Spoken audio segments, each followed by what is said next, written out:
예, 감사합니다. 오늘 은혜 받으실 말씀은 시편 131편입니다.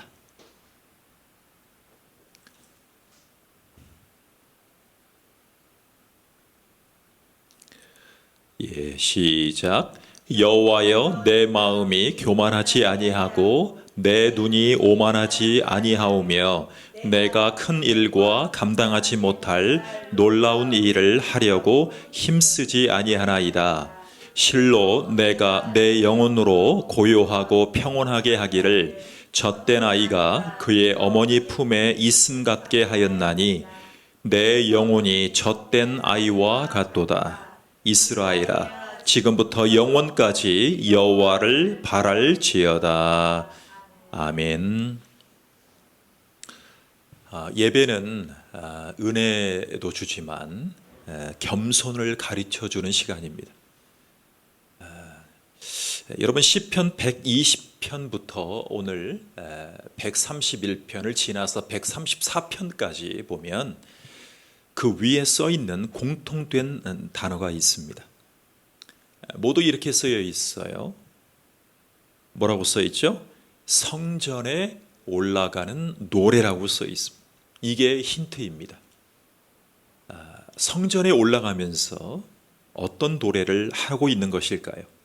자, 지금은 예배당이라고 하지만 여러분, 성전하면 얼마나 경외감을 가질까요?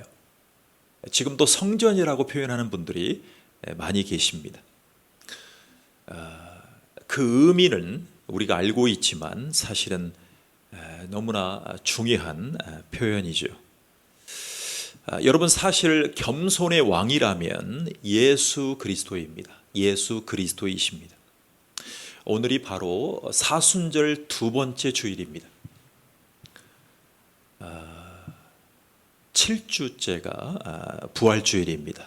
그리고 우리가 고난주간을 맞이하게 되는데 겟세마네에서 땀이 핏방울같이 겸손히 기도하셨던 그 예수님의 겸손 말이죠.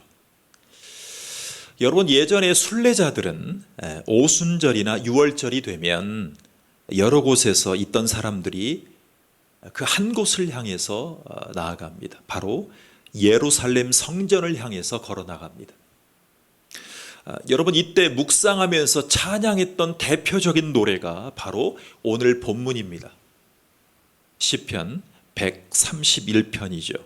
자, 여러분, 당시에도 특별하게 감사 예배나 봉헌할 일이 있을 때, 예배할 때, 그리고 각각의 기관들의 헌신 예배할 때 사실은 주님의 은혜를 한마디로 강조할 때 꼭 찬양하면서 노래했던, 그리고 낭독했던 특별한 성경 본문 앞에 우리가 서 있습니다. 여러분, 누구든 하나님 앞에 나아갈 때 제일 필요한 것이 무엇일까요?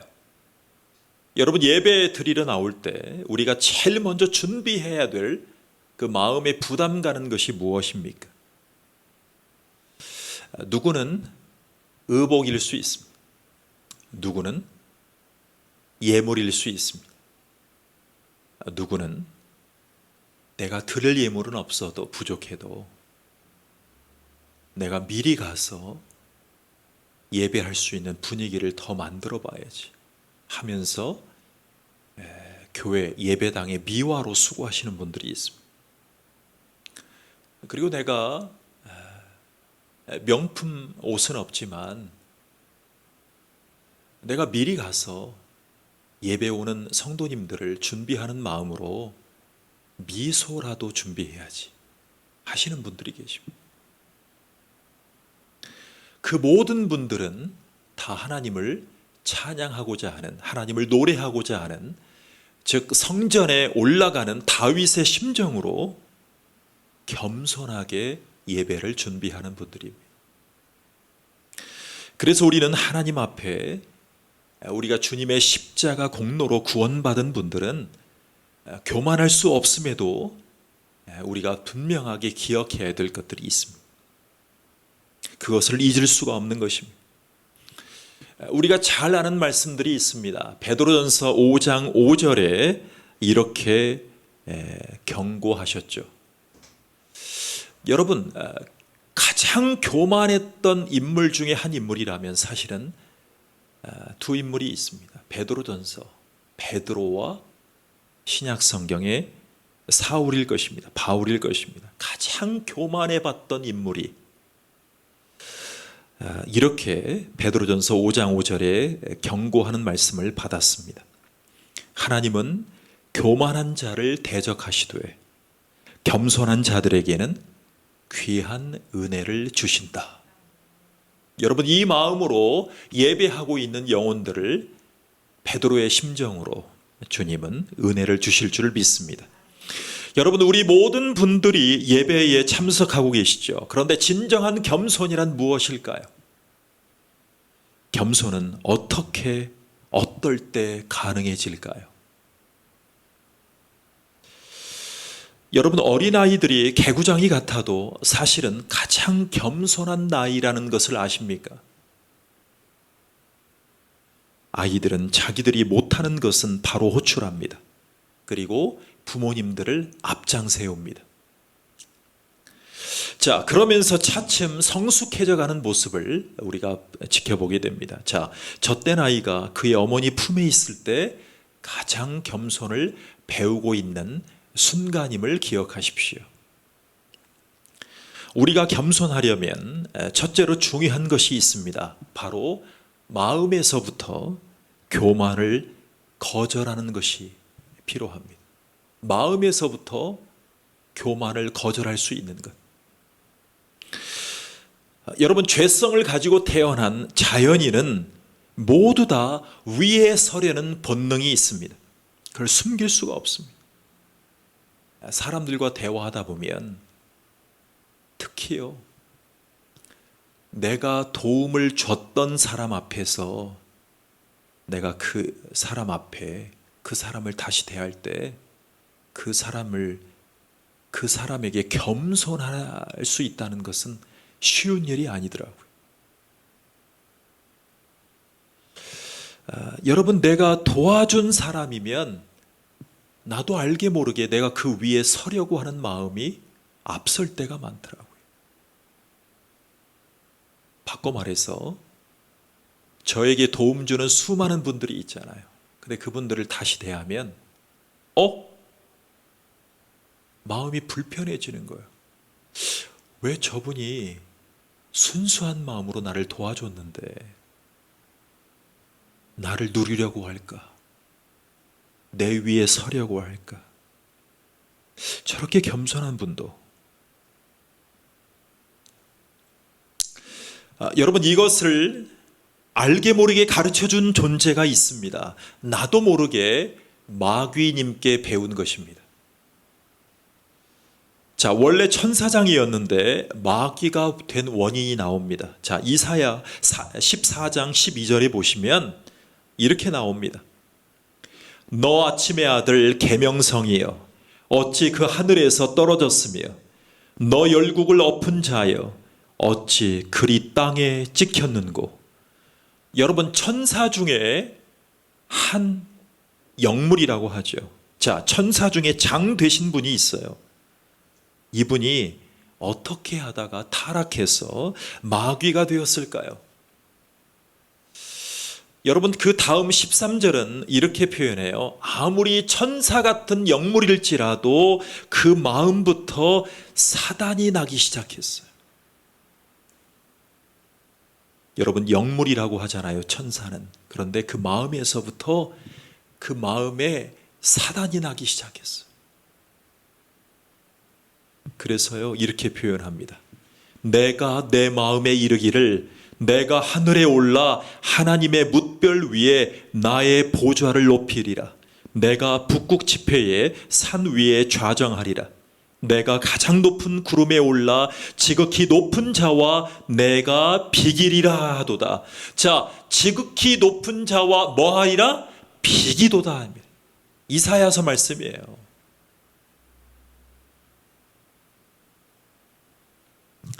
여러분, 얼마나 자신감 넘치는 교만이 싹트고 있습니까? 여러분, 사탄이 교만했던 원죄는 그의 마음이 사단나기 시작하는 그 순간부터입니다. 거기에 보면, 제가 읽어드린 말씀에 보면 내가입니다. 내가 내 마음에 이르기를, 내가 하늘에 올라 내가 북극 지폐의 산 위에 좌정하리라. 내가 가장 높은 구름에 올라 지극히 높은 자와 내가 비기리라. 지극히 높은 하나님과 비기겠다라고 선포하고 있는 그 마음을 이사야서는 말해주고 있습니다. 사탄이 되도록 그 마음에 사단이 난 정체는 바로 교만이었습니다. 교만. 여러분, 우리 국민은 새로운 대통령을 뽑았습니다.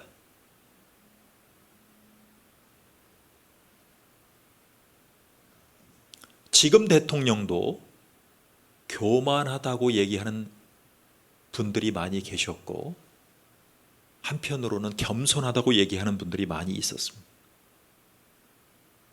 그런데 현재 대통령을 교만하다고 생각하는 분들이 새로운 당선인을 만들어냈죠.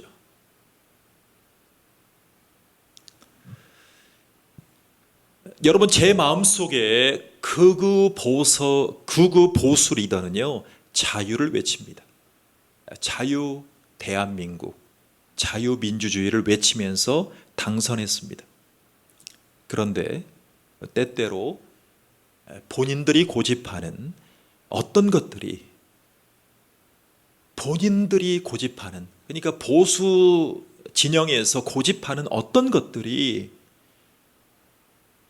국민을 위한 것이라는 착각 속에 빠진다는 느낌이 들 때가 있었습니다. 그래서 위정자들은 주권과 권력은 국민에게 있다는 것을 기억해야 됩니다. 이것은 진보냐 보수냐의 문제가 아니라 천사장의 마음에 벌써 사단이 났던 것을 기억해야 됩니다. 내가 하늘의 높은 자와 비기어 이기리로다. 그래서 천사장의 마음속에 하나님과 비기려고, 아니 이기려고 했던 그 교만함, 하나님 자리까지 놓고 싶은 유혹이 바로 교만의 정체였다는 것을 기억해야 됩니다. 여러분, 그렇다면 우리에게 다가올 교만을 어떻게 거절할 수 있을까요? 그 교만을 거절할 수만 있다면 얼마나 좋을까요? 여러분, 지금 우리는 편안한 의자에, 장의자에, 개별의자에 앉으면서 예배를 드리고 있습니다. 그런데요, 사실은 얼마 전까지만 해도 예배는요, 서서 드렸습니다. 그런데 예배는 서서 드리면서, 모든 시간을 처음부터 끝까지 서서 드리면서 예배를 했지만, 그 전에 거슬러 올라가 보면 여러분, 중세시대에 예배 드리러 오는 사람들, 그리고 수도사님들은, 기도자들은 예배당에 들어가서 기도하며 예배하기를 원할 때 그의 마음에 겸손하기를 한없이 갈구했어요. 그래서 예배당의 계단을 올라올 때 무릎을 기어서, 엎드려서 기어서 예배당에 들어왔어요. 그렇게 예배에 입장했던 많은 분들은 어떤 마음이었냐면, 보이지 않는 하나님을 그 위엄이 보이는 것처럼 자기 자신을 겸손히 쳤던 거예요. 여러분, 그 행동만으로는 겸손할 수가 없지만 그 행동을 통해서 하나님 앞에 겸손하고자 하는 그의 마음이 준비되기를 원했던 거예요. 그러니까 인간은 가만히 있으면 그 안에 가지고 있는 죄성이 그의 마음을 교만하게끔 사단나게 만드는 아주 중요한 죄성을 가지고 있습니다.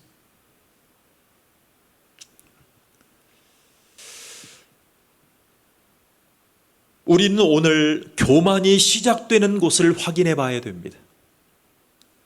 마음에서부터 시작되죠. 그 다음에 눈으로 나타납니다. 자, 여러분 확인해 보겠습니다. 자, 1절입니다. 자, 시작. 여호와여, 내 마음이 교만치 아니하고 내 눈이 높지 아니하오며. 예, 좋습니다. 자, 여러분, 교만한 분은요 스스로를 숨길 수가 없어요. 사탄이 그의 눈을 통해서 역사합니다. 어떻게 표현되냐면 내 눈이 높지 오만하지 아니하오며. 여러분, 성전에 들어가면서 노래할 때 뭐가 높지 않기를 바라고 있어요? 눈이 높지 않기를 바라고 있어요. 그래서요, 사람들이요, 교만한 척도가 눈이에요. 눈을 잘 봐요. 여러분, 외국 정상들이 만날 때 자기보다 키가 큰 사람을 만나면 절대 위로 올려다보지 않습니다. 그게 정상회담 할 때 아주 재밌는 장면이에요. 제가 작년 재작년에 우리 북한 우리 김정은 씨와 트럼프 대통령이 싱가포르과 2번 만났잖아요. 거기에서 김정은 씨가 트럼프 대통령을 절대 올려다보지 않았습니다. 양옆에서 국기가 이거 쫙 등장을 하지 않습니까? 그때 절대 위를 올려다보지 않습니다. 왜요? 올려다보는 순간 본인이 처진다고 생각하기 때문에 그렇습니다. 눈이 중요해요. 여러분, 마음으로부터 생각해서 그 다음에 눈으로 나타나요.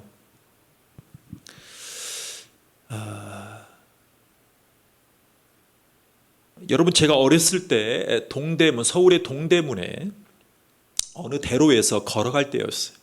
근데 저도 모르게 순간 지나쳐가면서 순간 옆에 있던 분들을 이렇게 이렇게 본 것 같아요. 그리고 저는 이제 제 갈 길을 간 거예요. 그런데 그분이 갑자기 저에게 다가오더니, 저는 이제 고등학생 때였는데 제 기억으로 20대 이상 되는 어른이었던 걸로 기억해요. 저에게 딱 오더니 제게 와서 덤빌 듯 항의하는 겁니다. 왜 나를 째려보느냐라고 하는 거예요. 자, 저는 스쳐 지나갔던 그 순간에서 그냥 흘낏 쳐다보고 그냥 지나갔던 것뿐이에요. 근데 그분은 그 마음속에 본인의 상처와 흘기는 듯한 눈으로 저를 본 것 같아요. 여러분, 전혀 의도치 않았던 상황이지만 굉장히 놀랐어요. 사람을 볼 때 그 생각이 자꾸 나는 것입니다. 여러분, 잠언 6장에 보면 하나님이 미워하시는 것이 나옵니다. 자, 6, 7가지가 나와요. 제가 읽어드릴게요. 여호와의 미워하시는 것, 곧 그 마음에 싫어하시는 것이 6, 7가지니 곧 교만한 눈과 거짓된 혀와 무지한 자의 피를 흘리는 손과 악한 계교를 꾀하는 마음과 빨리 악으로 달려가는 발과 거짓을 말하는 망령된 증인과 및 형제 사이를 이간하는 자니라. 여러분, 여기에 가장 중요하게 나오는 첫 번째가 뭐예요? 바로 교만한 눈입니다. 교만한 눈. 여러분, 하나님이 주시는 비전이 없으면 육신에 보이는 눈으로만 살게 되어 있어요. 이게 교만의 출발이에요. 여러분, 내가 뭘 보느냐가 내 입술에, 내 마음의 생각을 좌우합니다. 그러니까 보는 것이 중요해요. 쉽지가 않죠. 이 세상 살아가는데 안 보고만 살 수 없고. 여러분, 다윗에게 비전이라는 것이 과연 있었을까요? 자, 다윗에게도 꿈이 있었을까요? 다윗은요, 하나님의 좋은 나라를 건설하는 것이 그 마음이 분명하게 있었어요. 여러분, 다윗의 꿈 중에 확실하게 품은 꿈이 있었어요. 그 확실한 꿈이 뭐냐면 성전을 건축하려는 마음이었어요. 성전 중요하죠. 그 당시의 성전이라 함은 하나님이 거하시고 임재하시고 하나님이 말씀하시는 곳이었어요. 그 성전을 통해 하나님의 마음을 품어갔던 것이에요. 자, 그리고 선한 눈으로 하나님의 백성을 보시는 하나님의 눈, 겸손하게 하나님의 시선을 볼 수 있는 장소, 바로 그것이 성전이었어요. 자, 1절 중간부터 한번 보시죠. 자, 유의해야 될 말씀이 나와요. 자, 읽어보겠습니다. 시작. 내가 큰 일과 감당하지 못할 일을 힘쓰지 아니하나이다 라고 했습니다. 자, 여러분, 하나님이 부르시지 않는 소명이 없는 일이라면 하지 않겠다는 선언이에요. 이것을 다윗이 말해요. 여러분, 아까 120편부터 134편까지는 성전에 올라가면서 부른 노래 찬양은 맞는데 131편 위에 보면 누구의 노래라고 나옵니까? 다윗의 노래라고 나옵니다. 다윗은 선언하고 있어요. 다윗은 고백하고 있어요. 내가 힘쓰지 아니하겠다. 여러분, 목회자들이 어느 정도 성도가 모이면 자기가 고집하는 일을 하게 된다고 합니다. 자기가 고집하는 일과 하나님이 허락하신 일을 구분하는 것이 영성이라고 합니다. 믿음이라고 합니다. 그거를 구분하는 것이 항상 쉽지만은 않습니다. 여러분, 내일 이 강단벽을 보수공사를 합니다. 근데 목적은 딱 하나입니다. 말씀이 더 잘 들리게 하기 위함입니다. 말씀이 그 심령의 마음에 눈에 더 잘 그려지기를 원하는 마음입니다. 사실은 제가 이 교회를 건축한 것이 아니기 때문에 이 건축을 이 예배당을 건축한 분에 대한, 그리고 하나님께 대한 최소의 헌신이라는 확신이 있습니다. 그래서 하는 것입니다. 어떤 일이든 우리는 자신의 영광을 위해서 소명이 없는 일을 한다면 안 될 것입니다. 그랬더니 한 영혼이 붙었습니다. 목수 사역을 하시는 목사님이신데 그분이 도와주기로 했습니다. 60%는 제가 부담하고 40%는 이분이 헌신합니다. 그래도 많은 비용이 들어가죠. 자, 여러분, 다윗과 사울의 생애를 비교해 보신 적이 있습니까? 다윗과 사울의 생애. 여러분, 요즘에 대선이 끝나서 이 다윗과 사울의 관계를 현, 우리 대통령과 비교해 보는 분들이 굉장히 많을 것입니다. 그런데 다윗 이상으로 초대 왕이었던 사울 왕이, 여러분, 인간적으로 보면 너무나 훌륭한 분들이 많은 왕이었어요.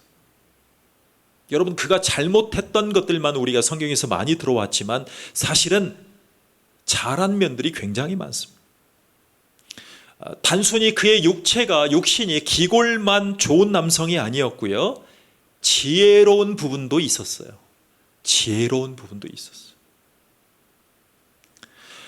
전쟁을 수행하고 있는 장면이 사무엘상 13장입니다. 거기에 8절에 보면 이스라엘이 하나님 앞에 제사를 드리면서 전쟁해야 될 그 상황 가운데 우리가 맞닥뜨리게 됩니다.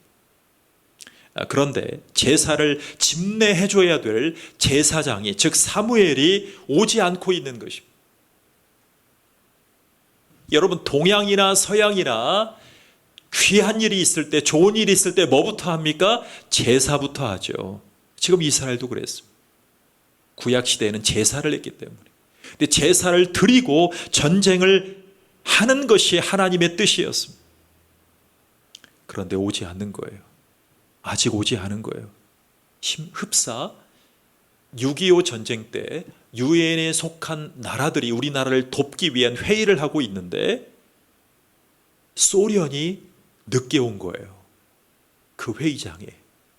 소련이 반대했으면 우리나라 6.25 전쟁은 참전하지 못할 나라들이 수두룩했습니다.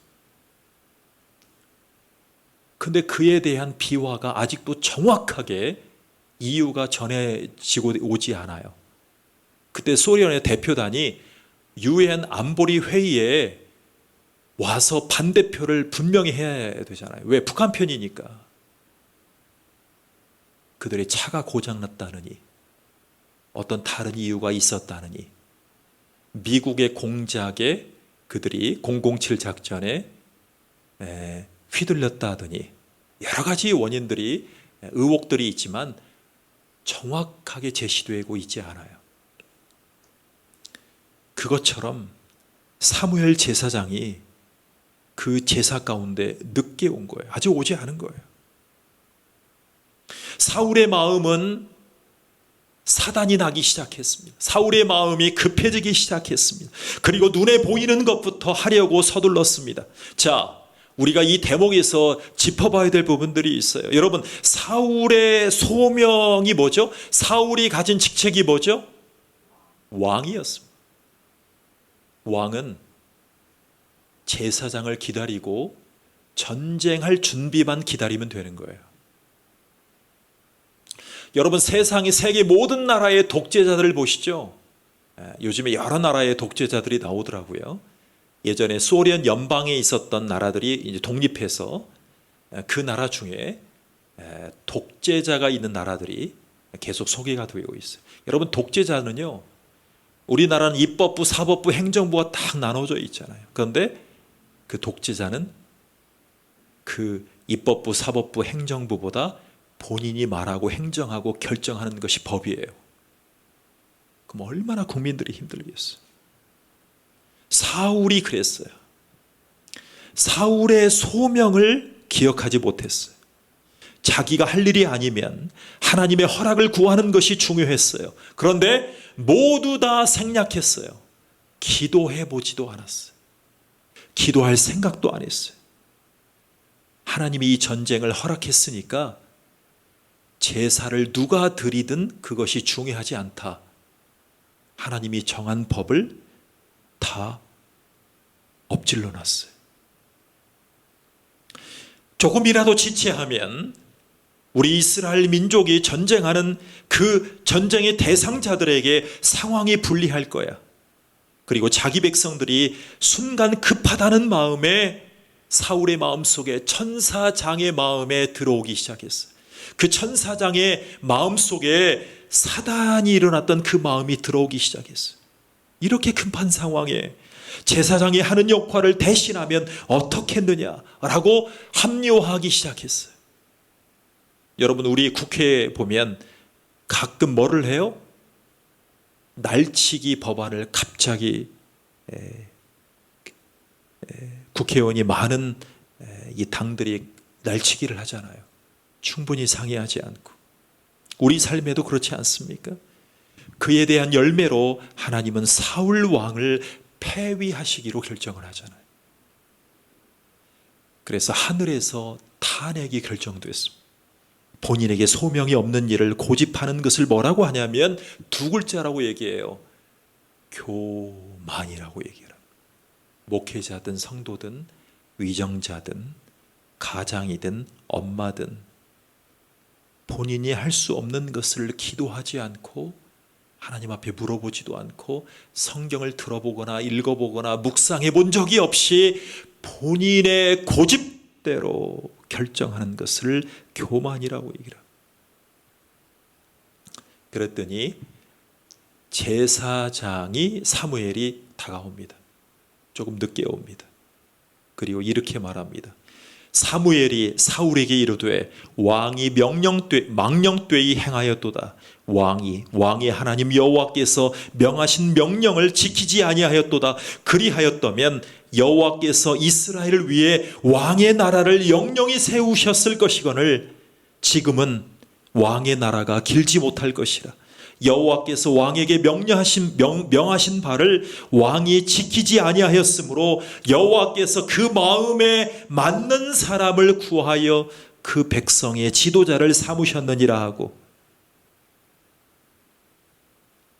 그 마음에 맞는 사람을 뭐로 세우셨느니라고요? 지도자로 세우셨어요. 이미 하나님의 마음속에. 사울의 마음이 벌써 사단이 나니까 천사장 대하듯이 하나님은 그를 멸하시기로 합니다. 그런데요, 전쟁에서 승리합니다. 그리고 사울 왕이 뭐 했는 줄 아세요? 그 말씀을 듣고도 뭐를 했냐면 자기를 위한 기념비를 세워요. 동상을 세웠단 말이에요. 그 동상을 세우고 백성들이 자기를 우러러보고 인정해주면 왕위가 영원할 줄 알았습니다.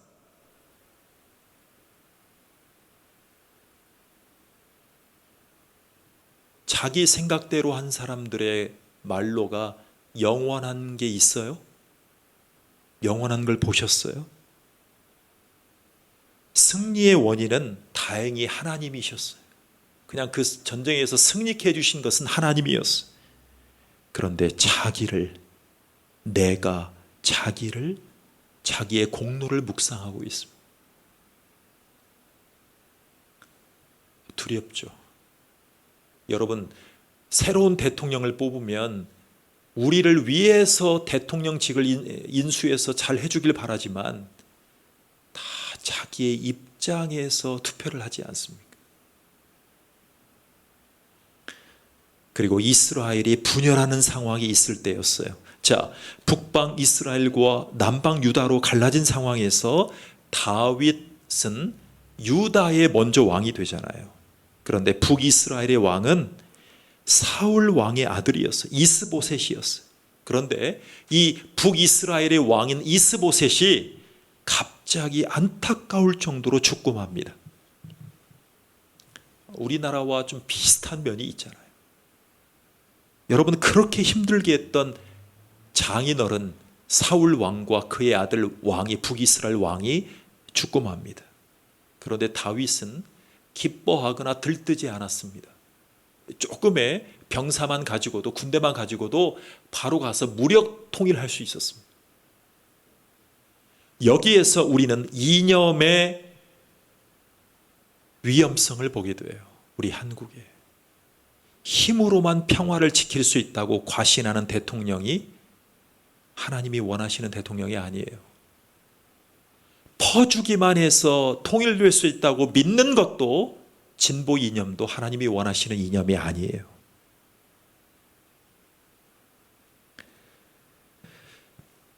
다윗은요, 그들의 죽음을 기뻐하지 않았습니다. 그리고 복수를 지향하지 않았습니다. 다윗에게 통일의 때가 다 찾아왔는데도 그가 가진 군사력으로 자의적으로 액션하지 않습니다. 자의적으로 침략하지 않았습니다. 다윗이 한 유일한 것은요, 성전에 올라가는 이 노래를 부르면서 하나님 앞에 찬양하며 기도했어요. 하나님의 때를 기다리는 거예요.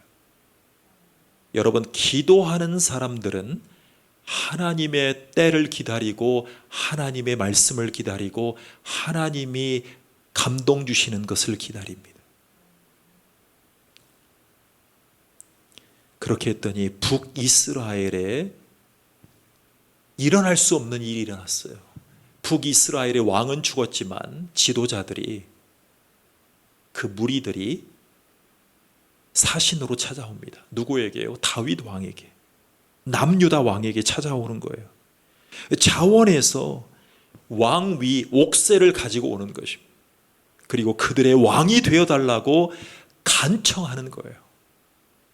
이야, 이게 하나님의 역사 아니고 무엇이겠습니까? 내가 할 수 있다. 여러분, 기도하실 때 하나님, 내가 이렇게 하겠습니다. 이 기도하는 분을, 본인을 점검해 봐야 돼요. 이스라엘 모든 지파가 헤브론에 이르러 다윗에게 나와 말하여 가로되 보소서, 우리는 왕의 고륙이니이다. 뭐라고 해요? 우리는 한 민족이다 라고 얘기를 하잖아요. 전일 곧 사울이 우리의 왕이 되었을 때에도 이스라엘을 거느려 출입하게 한 자는 왕이시었고 여호와께서도 왕에게 말씀하시기를 내가 내 백성 이스라엘의 목자가 되며 이스라엘의 주권자가 되리라 하셨나이다 하니라. 이에 이스라엘 모든 장로가 헤브론에 이르러 왕에게 나오매 다윗 왕이 헤브론에서 여호와 앞에서 저희와 언약을 세우매 저희가 다윗에게 기름을 부어 이스라엘 왕을 삼으니라 그랬습니다. 이게 하나님의 역사입니다. 여러분, 우리 한국은요, 지역마다 성시와 본부라는 게 있어요. 도시마다, 군마다. 다윗처럼 신정 왕국은 아닐지라도, 하나님이 다스리는 신정 왕국은 아닐지라도 하나님의 마음을 가지고 하나님의 때를 기다린다면 우리 대한민국 땅에 각 지역에 어떤 일들이 일어날까요? 여러분, 이렇게 왕이 되고 이렇게 통합 왕이 되었던 다윗이 아까 그의 마음에 비전이 뭐라고 했죠? 성전을 짓는 게 그의 마음의 비전이었습니다.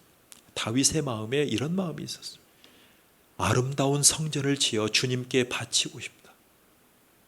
우리가 예배드리는 예배당이, 성전이 주님 앞에 흠양되고 아름답게 하나님을 찬양하고 영혼들을 전도할 수 있는 예배당, 성전이 필요하지 않습니다. 그런데 이런 소원의 마음이 있었지만 하나님이 허락을 안 합니다. 너무나 많은 피를 흘렸다는 것이 하나님의 이유였습니다. 아니, 우리가 이해가 안 가잖아요. 하나님이 전쟁하게 하셨는데 피를 흘리게 한 것을 이유로 성전을 짓지 못하게 하는 것. 그 이면에 성전의 주인이신, 성전의 주인공이신 하나님께 우리는 집중해 봐야 됩니다. 하나님이 토스하라고 하셨어요. 여러분, 많은 경기 중에 왜 발리볼, 배구가 재미있는 줄 아세요? 서로에게 3번, 아니요, 정확하게 말하면 2번 상대방에게 공이 넘어오잖아요. 그러면 같은 팀에게 2번 토스를 해줘야 3번째 때릴 수가 있습니다. 2번 토스를 하는 거예요.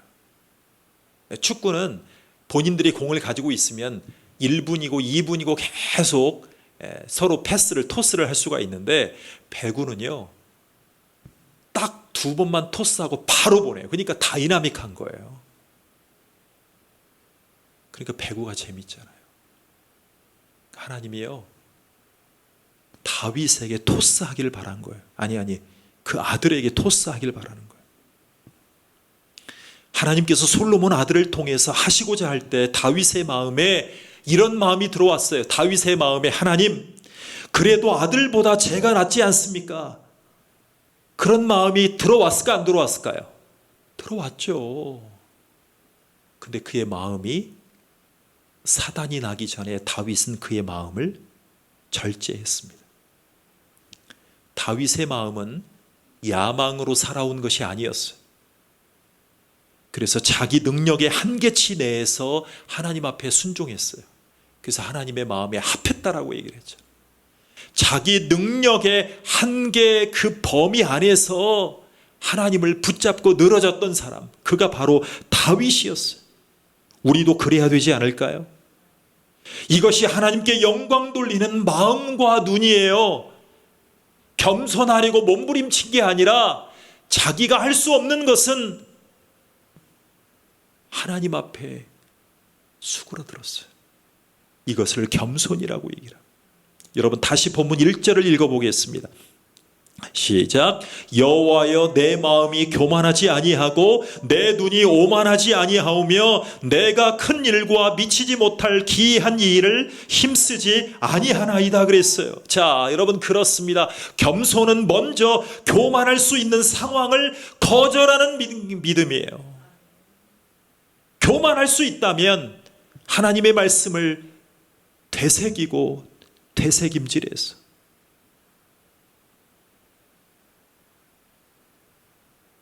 이 복된 삶을 문제의 순간마다 여러분에게 가르쳐 주시기를 여러분도 구하시기 바랍니다. 그래서 겸손은요, 하나님을 바라보는 시선이에요. 자, 사울 왕은 누구를 쳐다봤어요? 자기를 쳐다봤어요. 자기에게 있는 군사와 병력과 규모와 하나님이 허락하셨다는 그 전쟁에 허락된 상황만 봤어요. 누구를 못 본 거예요? 하나님의 마음을 못 봤어요. 그러니까 그의 마음이 벌써 사단이 났잖아요.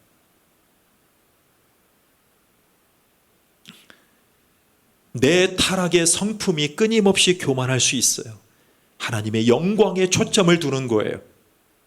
우리는 새로운 대통령 당선을 위해서 기도해야 돼요. 그의 마음이 사단이 나면 이 나라는 힘들어져요.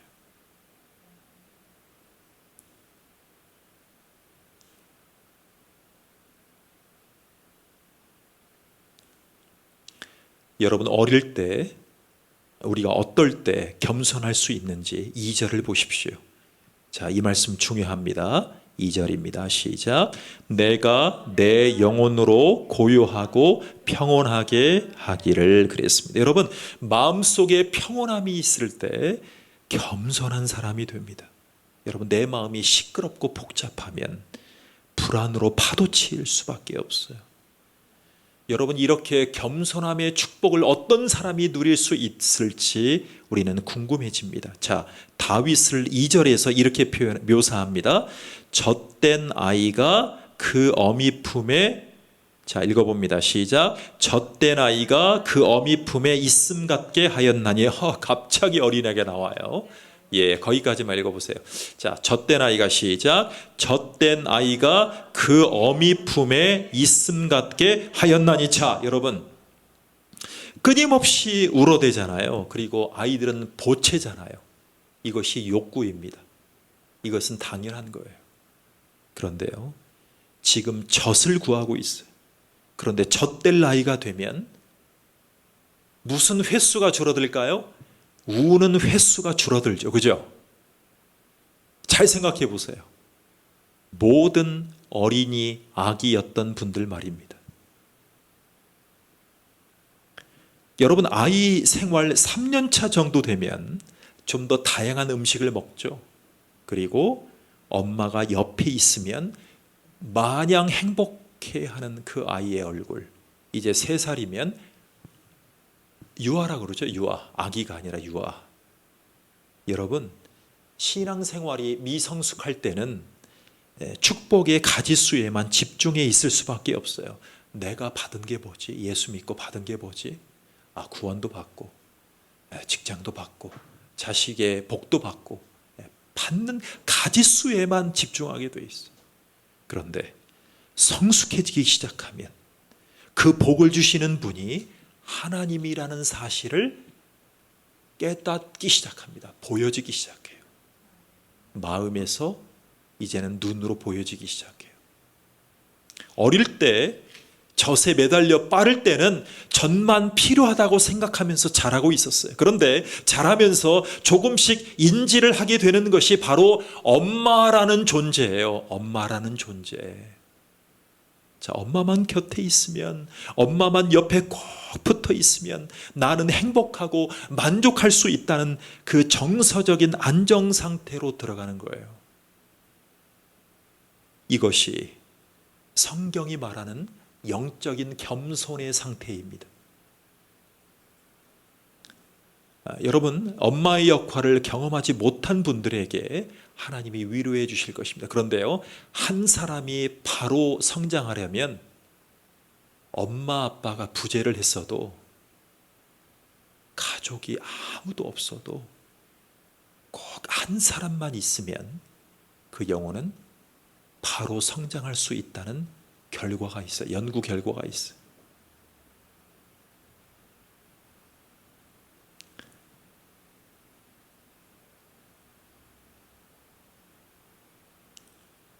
우리 교회 앞에 붙인 말씀이 이 말씀이죠. 자, 염려를 만날 때 어떻게 기도해야 될 것인가? 자, 빌립보서 4장 6절 7절 한번 암송해 보겠습니다. 시작. 아무것도 염려하지 말고 오직 모든 일에 기도와 간구로 너희 구할 것을 감사함으로 하나님께 아뢰라. 그리하면 모든 지각에 뛰어난 하나님의 평강이 그리스도 예수 안에서 너희 마음과 생각을 지키시리라 그랬습니다. 자, 무엇이 우리 마음을 지켜주신다고요? 하나님의 평강이 그랬습니다. 하나님의 평강이. 그렇다면 제가 9절도 읽어봐 드릴게요. 평강의 하나님이 함께 하신다라고 했습니다. 자, 평강과 평강의 하나님 둘 중에 무엇이 더 중요할까요? 그렇습니다. 평강의 하나님이 함께 하신다. 그러니까 영적인 유아였을 때, 어린아이였을 때, 초신자였을 때는 하나님이 주시는 복의 종류, 가지수, 내 문제가 중요했어요. 그런데 이제는 하나님 안에 있는 평강이 중요해진 거예요. 그게 사울과 다윗의 차이였습니다. 여러분, 평강의 하나님을 꼭 만나시는 저와 여러분 되기를 축원합니다. 자, 우리가 주님을 찾으려면 이 말씀을 기억해야 됩니다. 우리 아이들과 우리 선생님이 이런 말씀을 많이 외워왔습니다. 너희는 내게 배우고 받고 듣고 본 바를 행하라. 너희는 내게 배우고 받고 듣고 본 바를 행하라. 그리하면 평강의 하나님이 너희와 함께 계시리라. 우리는 뭐를 해야 돼요? 받고 배우고 받고 듣고 본 바를 행하는 것입니다. 그리하면 평강의 하나님이 너희와 함께 계시리라. 이 말씀을 되새김질하십시오. 우리 삶에 하나님의 선물과 하나님이 주시는 것들이 끊임없이 필요하지만 이런 것들을 공급해 주시는 하나님을 모른다면 어떻게 행복감의 그 품에 거할 수 있을까요? 그래서 자라나야 되는 것입니다. 하나님의 평강이 여러분과 함께 하신다면 여러분은 평강의 하나님을 경험하고 영적으로 성숙할 줄로 믿습니다. 그래서 젖된 아이같이 담담하게 여유롭게 축복의 근원이신 하나님을 바라는 겸손을 유지하면서 성장해 가시길 바랍니다. 자, 다윗은 오늘 결론을 3절에서 이렇게 맺어요. 자, 다윗이 바라보는 것을 우리도 함께 바라보겠습니다. 자, 여호와를 하나님을 축복의 근원 되시는 살아계신 하나님을 우리가 바라볼 텐데 하나님을 온전히 바라보는 사람은 그 교만의 자리에 설 수가 없습니다. 자, 3절입니다. 3절을 외쳐보겠습니다. 시작. 이스라엘아, 지금부터 영원까지 여호와를 바랄지어다. 영혼아, 이스라엘아, 지금부터 영원까지 여호와 하나님을 바라볼지어다. 여러분, 하나님을 잘 보는 분들에게 그 마음이 육신의 눈을 통해서 잘 바라보는 것, 그것을 두 글자로 우리의 선배들은요, 성경에 없어요. 그 말을 뭐라고 얘기를 했냐면 하나님이 주신 마음으로 평안의 하나님을 바라보는 믿음, 내 마음이 사단으로 가는 것이 아니라 하나님을 잘 볼 수 있는 시선을 뭐라고 얘기를 했냐면 두 글자로 표현했어요. 어려운 말이에요. 영안. 들어보셨죠? 영안이 있어야 된다. 이게 바로 영안이에요. 성경에는 영안이라고 쓰여져 있지 않아요. 하나님의 마음으로 그 마음이 사단나는 것을 포기하고 사울의 마음을 포기하고 하나님의 마음에 합했던 겸손히 자기의 한계를 인정하고 주님 앞에 물어보고 기도하고 주님 뜻대로 행했더니 하나님의 마음에 합한 사람이라는 그 눈에 그 마음을 인정받았던 다윗의 영안을 본받으시는 저와 여러분 되기를 축원합니다. 기도하시겠습니다. 하나님을 잘 보는 사람들에게 우리 하나님께서 축복을 주실 줄로 믿습니다. 진정으로 하나님을 찬양하는 삶을 우리에게 주실 줄로 믿습니다. 그리고 하나님을 겸손히 경외하고 하나님을 인정하는 사람들을 사용하실 줄 믿고, 다윗을 먼저 사용하셨고 우리를 사용하실 줄 믿습니다. 예수님의 이름으로 기도합니다. 아멘.